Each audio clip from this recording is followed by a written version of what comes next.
मेरी छोटी बहन है सर। सर मेरे बहन की जिंदगी का सवाल है। वो वापस तो आएगी ना सर?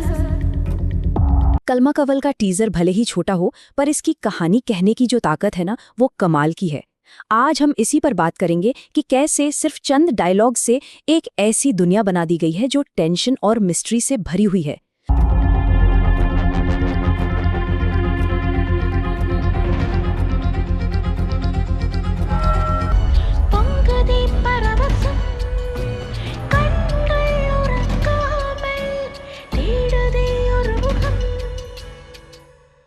तो चलिए इसे डिकोड करना शुरू करते हैं।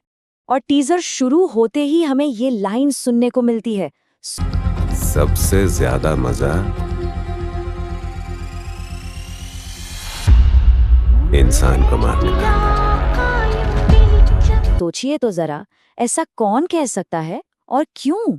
बस यही एक सवाल हमें सीधा कहानी के सबसे गहरे, सबसे अंधेरे कोने में खींचकर ले जाता है। लेकिन उस अंधेरे में पूरी तरह उतरने से ठीक पहले टीजर हमें कहानी का एक दूसरा पहलू दिखाता है। एक ऐसी दुनिया जहां डर तो है, पर उसके साथ साथ एक बहुत ही गहरा इंसानी रिश्ता भी है। और सही मायनों में कहानी का दिल यहीं बसता है। मेरी छोटी बहन है सर। सर मेरे बहन की जिंदगी का सवाल है। वो वापस तो आएगी ना सर? ये एक भाई की बेबस आवाज है। इन शब्दों से साफ हो जाता है कि दांव पर लगा क्या है। ये कोई मामूली लड़ाई नहीं है, ये एक जिंदगी बचाने की जंग है। ये डायलॉग सिर्फ हमें कुछ बता नहीं रहा, इसमें घबराहट है, उम्मीद है और एक बहुत गहरा डर भी है। ये हमें सीधा उस किरदार के दर्द से कनेक्ट कर देता है और कहीं ना कहीं उसकी कहानी हमारी कहानी बन जाती है। और ठीक उसी पल जब हम इस इंसानी दुख से जुड़ रहे होते हैं, कहानी एक बहुत ही अजीब, बहुत ही परेशान करने वाला मोड़ लेती है। एक नई आवाज आती है जिसका नजरिया एकदम अलग है। लेकिन चूहों ने इतना परेशान कर दिया कि मुझे मारना पड़ा।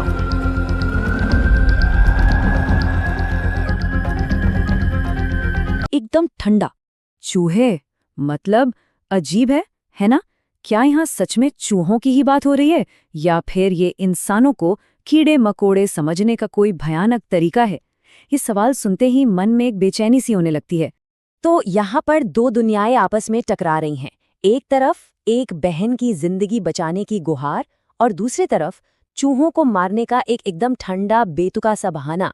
और इन दो आवाजों के बीच जो फासला है ना, वही इस फिल्म का असली कॉन्फ्लिक्ट है।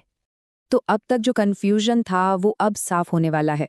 और सच कहूं तो सच्चाई बहुत ज्यादा भयानक है। ये चूहे आखिर हैं कौन? चलिए इसका जवाब जानते हैं।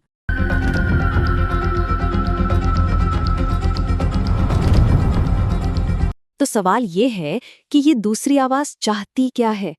इसका असली मकसद क्या है? ये कोई मजबूरी तो नहीं लगती, ये कुछ और ही है। ये वही आवाज है जो चूहों की बात कर रही थी।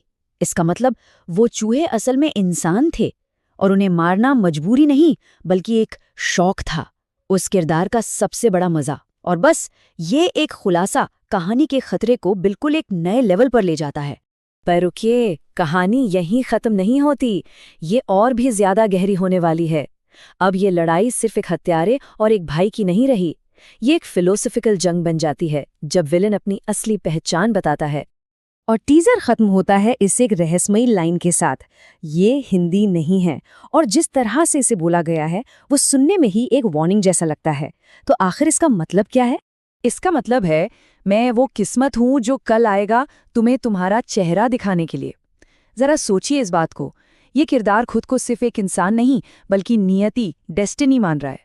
उसकी नज़र में वो किसी को मार नहीं रहा, वो तो बस उन्हें उनका भाग्य दिखा रहा है। तो जब कोई इंसान खुद को ही किस्मत समझने लगे, तो उसे भला कौन रोक सकता है? और यही वो सवाल है जो ये टीजर हमारे जहन में छोड़कर चला जाता है। एक ऐसा सवाल जो इसे इतना यादगार और इतना डरावना बनाता है।